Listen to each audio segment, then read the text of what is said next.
Amidst the shifting sands of time, one riddle endures, silent, immovable, and impossibly vast. The Great Pyramids of Giza rise like sentinels from another world, their true origins lost beneath layers of sand, secrecy, and centuries of half-truths. Were they monuments to pharaohs or something far older, far stranger? Tonight, we descend into a maze of forgotten knowledge, whispered legends, and evidence buried too deep for comfort.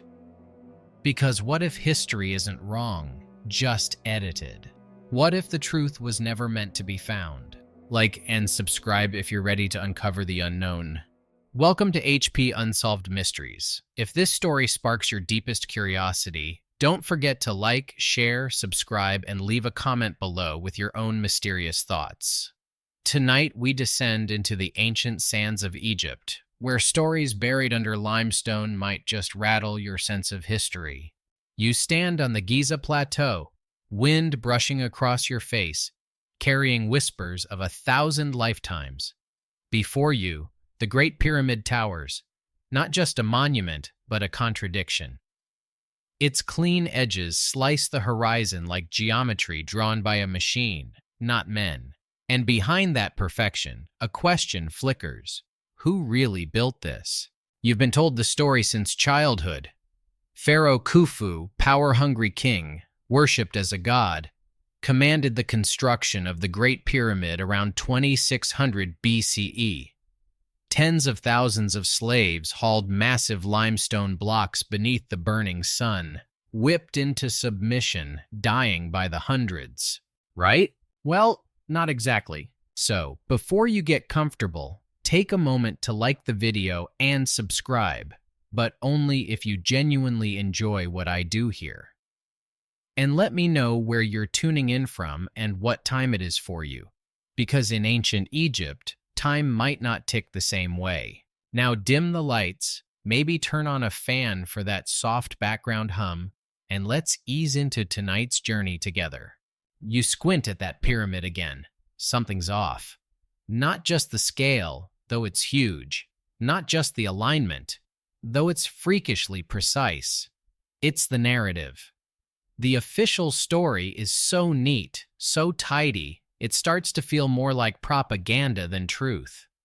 First of all, mainstream historians agree that there's no archaeological evidence of mass slavery during pyramid construction. That's not a fringe theory anymore. It's consensus. In fact, when tombs were discovered near the base of the pyramids, they didn't contain broken, overworked slaves. They contained well-fed laborers. Their skeletons showed healed injuries, meaning they were cared for, not discarded. That's more like a national workforce, a respected class of builders, not slaves.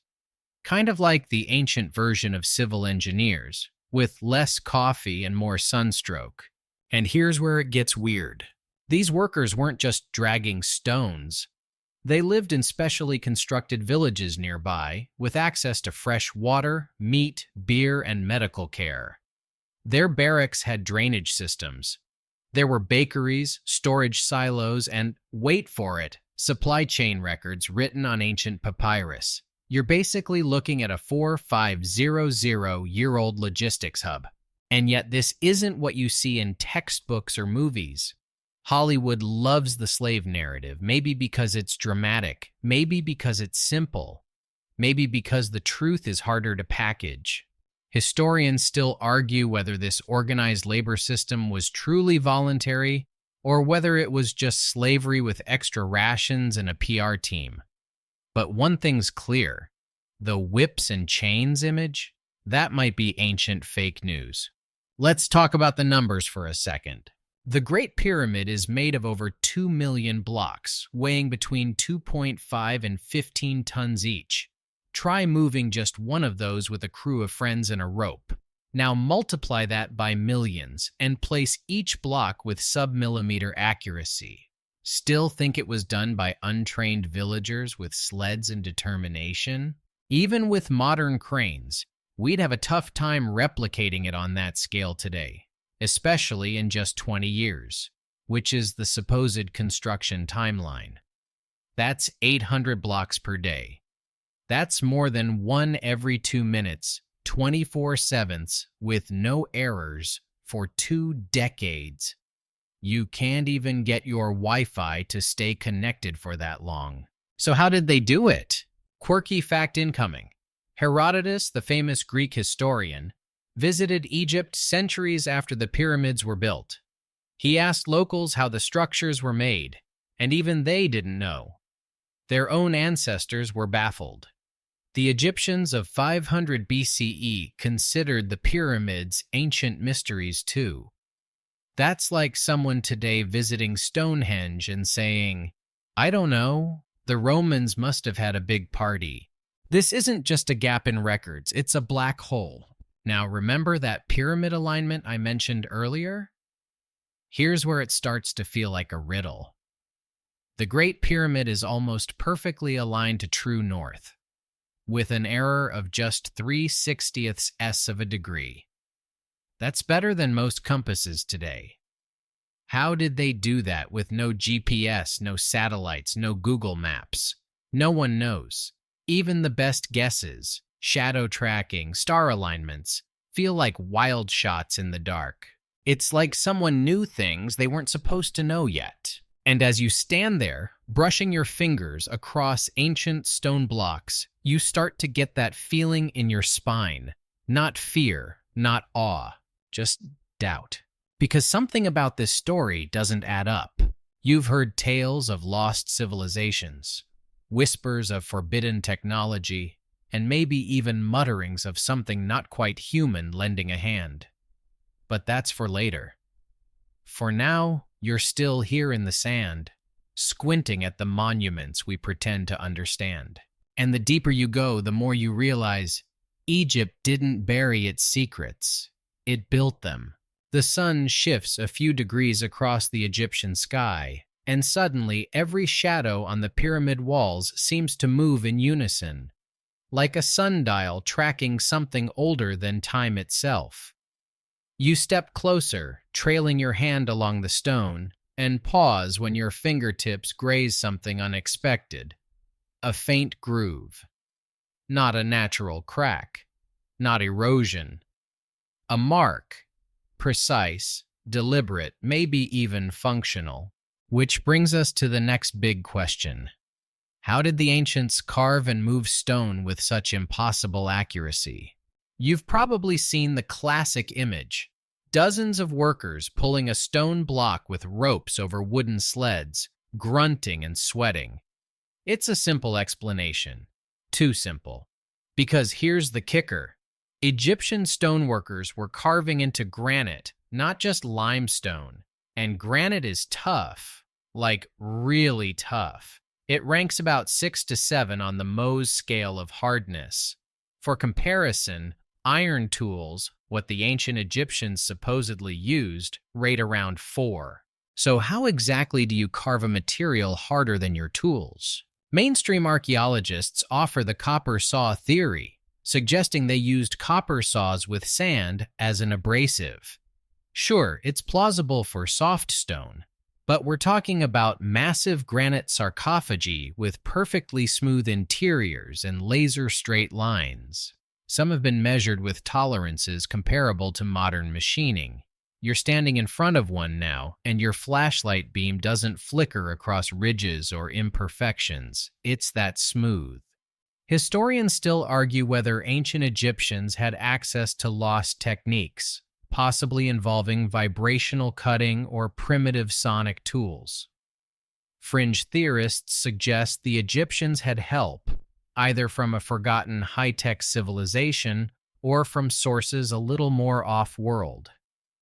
Don't roll your eyes just yet. We're not jumping to aliens. Not quite. But quirky detail alert. In the Serapeum of Saqqara, an underground necropolis near Memphis, you'll find 24 enormous granite boxes, each weighing over 70 tons. They were hauled through narrow tunnels with turns so tight modern engineers have no clear method for replicating the feat without advanced machinery. No inscriptions, No markings to indicate religious purpose. Just big black boxes, smooth, silent, heavy. It's like they weren't made for people. They were made to contain something. Back on the Giza plateau, you glance up at the pyramid again and think about the interior. Did you know the Great Pyramid has 3 known chambers and maybe more undiscovered ones? The King's Chamber, Queen's Chamber, and a mysterious subterranean chamber carved directly into the bedrock. And what's wild is that these rooms aren't just haphazardly placed. Their positions follow exact mathematical proportions and cosmic alignments. The King's Chamber, for instance, is constructed entirely of red granite and sits at the pyramid's heart, sealed off by massive stone blocks. Inside it, an empty stone sarcophagus, too large to fit through the existing passageways, which means it was placed there during construction, not after. But for what? It's not just spooky, it's suspicious. Some researchers believe the layout of the pyramid matches the alignment of Orion's belt, suggesting it was designed to mirror the heavens. Others point to the structure's dimensions, encoding values like pi and the golden ratio. These aren't vague numerology vibes, these are precise numbers locked into stone. So either ancient Egyptians were secretly the world's first astrophysicists, or they were following blueprints passed down from somewhere or someone else. Let's drift to the more speculative shoreline now. Some fringe thinkers suggest that the pyramids aren't tombs at all, but power stations, built to resonate with the Earth's natural frequency. Crazy? Maybe. But let's play with it for a moment. The Great Pyramid's original casing stones were made of highly polished white limestone, which would have made it gleam like a mirror under the sun. It once had a capstone, now lost, rumored to be made of gold or electrum. Some theories suggest that with the combination of the Nile's proximity, underground aquifers, and certain piezoelectric materials in the granite, the pyramid could have harnessed vibrational energy. It's not a mainstream view, not even close. But it gets you thinking. What if we've been looking at these structures the wrong way? What if we've mistaken machines for monuments? Meanwhile, Herodotus, remember him from earlier, also reported that the pyramid's construction involved machines placed at intervals. Scholars brush that off as metaphor. But what if it wasn't? What if the machines were literal? Historians still argue whether ancient texts are symbolic or descriptive. But one thing's certain, when you start finding patterns, alignment, precision, scale, across multiple pyramids, it stops feeling like coincidence. Even the placement of the Giza pyramids is suspicious. They form a diagonal line that points to the Nile, just as Orion's belt points to the Milky Way. Is that just ancient Egyptian flair? Or was someone trying to map the sky on Earth? And then there's the Sphinx, older than the pyramids, possibly by thousands of years. Water erosion on its body suggests heavy rainfall over centuries, which would push its origin back to a time when the Sahara was green. That changes everything. You're beginning to see the bigger picture now. This isn't about one pyramid, one pharaoh, or one conspiracy theory. It's about a system of knowledge, buried, fragmented, and possibly erased. Maybe on purpose. Because if we ever did find out who really built the pyramids and how, it might force us to rewrite everything we know about civilization itself. You glance up at the Great Pyramid one more time, but this time you're not just admiring the stonework. You're trying to read it, like it's a message, etched in geometry, meant for anyone willing to slow down and really look. Because now it's time to ask the question no museum brochure will dare print. Who built this, really? The official answer? Pharaoh Khufu, around 2560 BCE. His name even shows up in some graffiti inside hidden chambers above the king's chamber, crudely painted, possibly by workers, or possibly not. You hear that? That's the sound of mainstream archaeologists sweating slightly. Because here's the weird part, that graffiti is the only evidence linking Khufu to the pyramid. No grand inscriptions, no walls declaring this monument built by King Khufu, slayer of Mondays. Nothing. Which is odd, considering Egyptian pharaohs were, well, let's say enthusiastic about branding. They engraved their names on everything from temples to toothbrushes. So if Khufu was the builder, why the silence? Historians still argue whether those inscriptions are authentic or added later during 19th century explorations, a polite word for dynamiting your way through priceless relics. Colonel Howard Vyse, a British explorer in the 1830s, discovered those cartouches. And wouldn't you know it, he was under intense pressure to produce results that year. Some researchers suspect he might have forged them to secure fame and funding. It's a historical mystery wrapped in a Victorian drama, and the deeper you dig, the more suspicious things get. Here's a fringe tidbit for your dream journal. Some theorists propose that the pyramids weren't built during the Old Kingdom at all, but are the surviving remnants of an earlier, forgotten civilization, perhaps one that existed before the last ice age. If you're raising an eyebrow, fair, but let's do the math together. The Great Pyramid once had over 2.3 million blocks, some weighing up to 80 tons. To complete it in 20 years, Khufu's presumed reign, you'd need to quarry, transport, and place roughly one block every 2 to 3 minutes, 24 hours a day, 7 days a week for 2 decades. No delays, no breaks, no mistakes. You ever tried assembling IKEA furniture without yelling at someone? Now try it with 2.3 million pieces of stone and no power tools.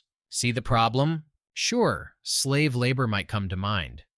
But actually, recent discoveries show many pyramid workers were paid laborers, not slaves. They lived in nearby camps, were well fed, and even had access to medical care. Not exactly a tortured workforce. But again, what tools were they using? How were the heaviest blocks lifted and aligned so precisely? We're still scratching our heads. Even stranger, the so-called bent pyramid at Dashur, built by Pharaoh Khufu's father, changes its slope midway through. Scholars claim it's a design correction, but others suggest it shows an inherited structure, adapted by later pharaohs who didn't quite understand the original methods. A remix, not an original. And there's more remixing where that came from. All over Egypt, you'll find evidence of layered construction, older, more precise stonework underneath cruder additions.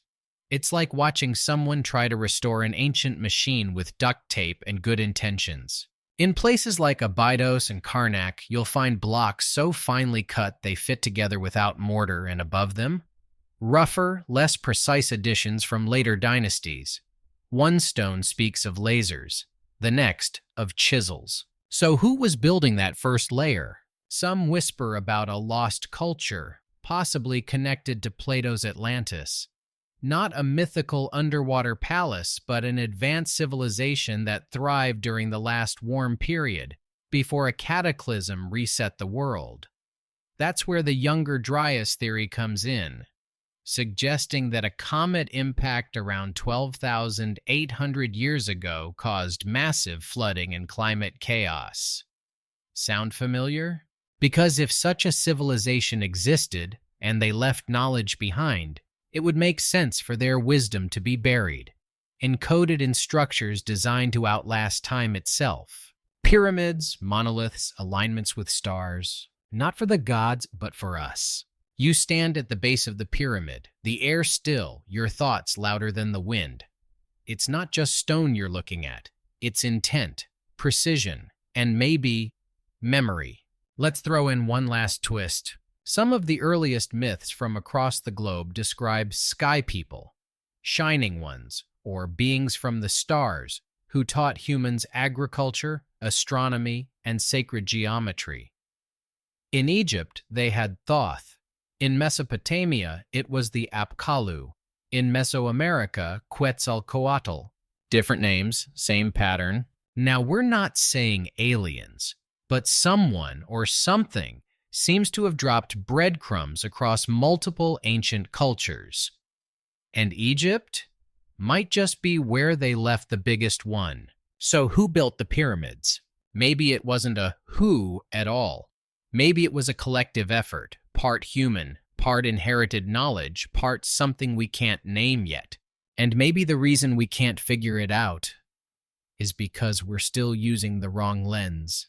You circle the pyramid one last time, the stone radiating coolness in the desert heat, and feel like you're being watched, not by people, but by the structure itself, like it remembers more than you do. And now that we've cracked open the lid on who might have built these ancient monuments, let's turn the dial just a bit weirder. Because it's not just the how that gets stranger the closer you look, it's the why. You've probably heard the idea that the pyramids were built as tombs, right? That Khufu wanted the ultimate resting place. Tall, shiny, aligned to the stars, classic royal behavior. But here's a curious thing. No mummy has ever been found in the Great Pyramid, not even fragments. And that's not just a fluke. The pyramid has no decoration inside, no hieroglyphs, no ornate funerary carvings like you'd find in the Valley of the Kings. Just echoing chambers, mathematical precision, and silence. Historians still argue whether the pyramid was really a tomb or if it had another purpose entirely. Now let's zoom in on the layout.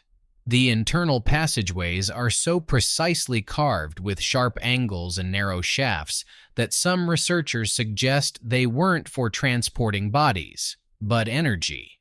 Yeah, we're going there. Some fringe theorists propose the pyramid was never meant to house a dead king, but to harness natural energy, perhaps even as a kind of power plant. Sounds like sci-fi, but stick with me for a second. The Great Pyramid's core is made of granite, which contains quartz, a mineral known for its piezoelectric properties. That means when it's compressed or vibrated, it can generate an electric charge.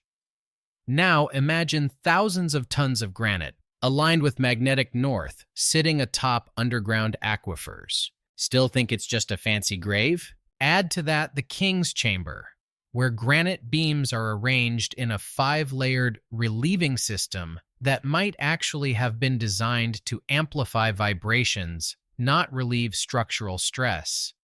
And those mysterious narrow shafts? They don't lead to the outside, but point precisely to specific stars, like Orion's belt and Sirius.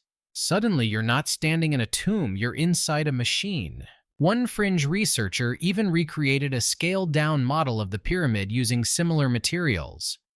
When he ran low-frequency sound waves through it, guess what?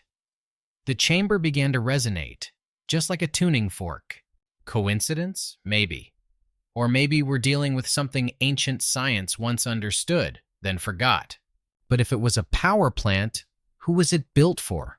Now lean in a bit closer, because here's your quirky twist for this leg of the journey. Some believe the pyramids are part of a planetary energy grid, nodes in a global network of monuments that includes Stonehenge, Teotihuacan, Easter Island, and others.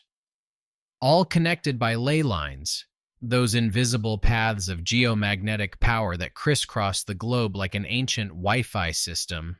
Think of the pyramid not just as an object, but a point, on a map, on a field, in a system. And then ask yourself why so many ancient structures share the same geometry.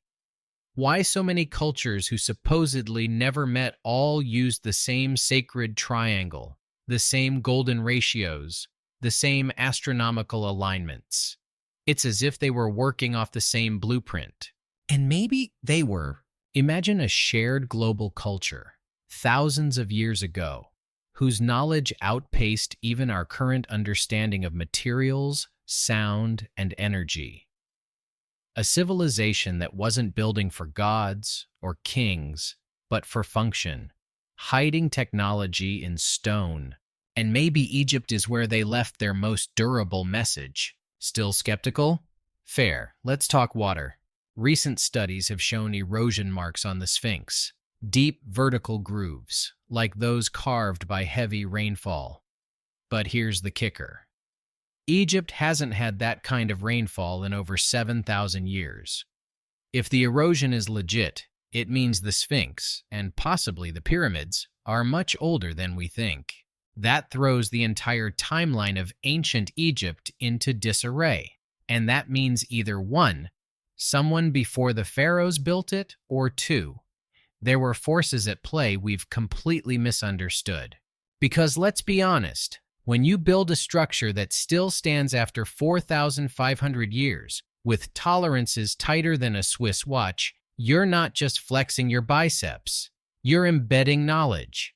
You're encoding purpose.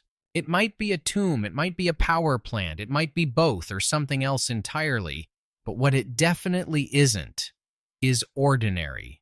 So tonight, as you picture those smooth, angled sides glowing in the moonlight, as if still humming with ancient frequency, you realize this isn't just about the past.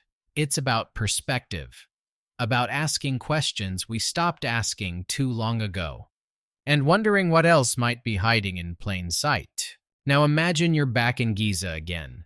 The air is thick with desert heat, but the wind feels strangely cold, like it's brushing in from a time that no longer exists.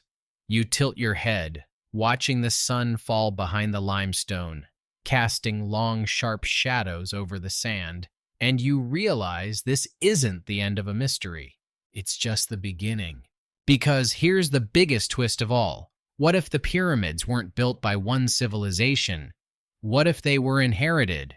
Let that sink in for a second. A growing group of scholars, and let's be honest, a very passionate corner of the internet, believes the ancient Egyptians may not have been the original builders, but the adopters. They came upon structures already there, old, powerful, enigmatic, and they simply made them their own. It's a theory known as the legacy civilization hypothesis, and it flips the whole script. Think about Göbekli Tepe, a site in Turkey that dates back over 11,000 years.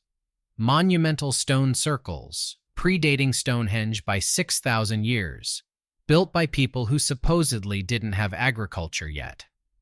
Somehow, they had the skill to carve 20-ton pillars and align them astronomically. Who were they? Nobody knows. Historians still argue whether Göbekli Tepe was the product of an advanced culture lost to time or just a wild outlier in human evolution. But either way, it proves we've been underestimating what ancient humans were capable of. And that brings us back to the pyramids. What if Egypt was just the last chapter in a much longer book? A book that began before written language, before dynasties, before the Ice Age even ended. Suddenly, the idea of the pyramids being 4,500 years old seems conservative. Some fringe theories suggest a catastrophe wiped out a global civilization, maybe a comet impact, a pole shift, a flood. Atlantis, if you're feeling mythological. Whatever it was, it left behind survivors, scattered, traumatized, but not empty-handed. They had memory, they had maps, and maybe they had blueprints. They passed them on, bit by bit, to cultures that would rise and fall, misinterpret and reimagine. Until finally, the Egyptians inherited the Giza Plateau and claimed the great monuments for themselves, not as deception, but as devotion, to honor something older than kings. And this isn't just woo-woo speculation. Even ancient Egyptian records hint at this. The inventory stela, found near the pyramids, claims that Khufu didn't build the Sphinx, he merely repaired it. The stela has been dismissed by mainstream scholars as a later forgery, but even so, it reveals something important, that the Egyptians themselves believed some monuments predated their own civilization. That's a lot to sit with. Now lean in for tonight's final curious detail. The Great Pyramid has 8 sides. Yeah, you heard that right. From the ground, it looks like 4. But from the air, especially during the equinoxes, You can see a subtle inward bend on each face, creating 8 distinct surfaces. This concavity is so slight, it's invisible unless the light hits just right. And it was first documented by a British pilot in the 1940s. So let me ask you, why go through all that trouble for something no one can even see? Was it aesthetic, symbolic, or was it part of the pyramid's function? A way to direct airflow? Solar tracking? Something else we haven't yet figured out? Nobody knows. And that's the real story here, isn't it? For every theory, every carbon date, every laser scan or simulation, we're still looking up at these giants in the sand and saying, how and why? And maybe most of all, who? The mystery isn't solved, it's maintained. Like a puzzle you're not meant to finish, just explore. Because the pyramids aren't just relics, they're reminders. They remind us that we don't know everything, that history is still unfolding, that just because something is made of stone doesn't mean it stopped speaking. So tonight, as you lay there, soft sheets tucked around your limbs and the quiet hum of the world buzzing gently outside your window, you wonder, was there a blueprint passed down through ages? Was there a civilization older than time, whispering through geometry? Or are these just dreams stitched from starlight and sandstone, meant to keep us humble? Either way, one thing is clear. The truth about who really built the pyramids might be buried deeper than any tomb. And maybe, just maybe, you felt it too. That subtle tilt in the universe, the moment when you question the official version. That's not just curiosity. That's awakening. And now you exhale. You've wandered through ancient corridors and unspoken possibilities. You've stood at the base of monoliths older than memory, felt the weight of mystery wrap around your shoulders like the desert night itself. So let it go for now. Let the questions rest. Your breath slows. The past folds gently around you like a warm linen canopy. The pyramids? They're still there. They're not going anywhere. Silent, patient, waiting for someone like you to keep asking. Your bed feels soft beneath you, grounding you after such a long journey. That low hum in the fan, or maybe the wind outside, sounds like the whispers of history itself. Calm now, not urgent. Tonight nothing chases you.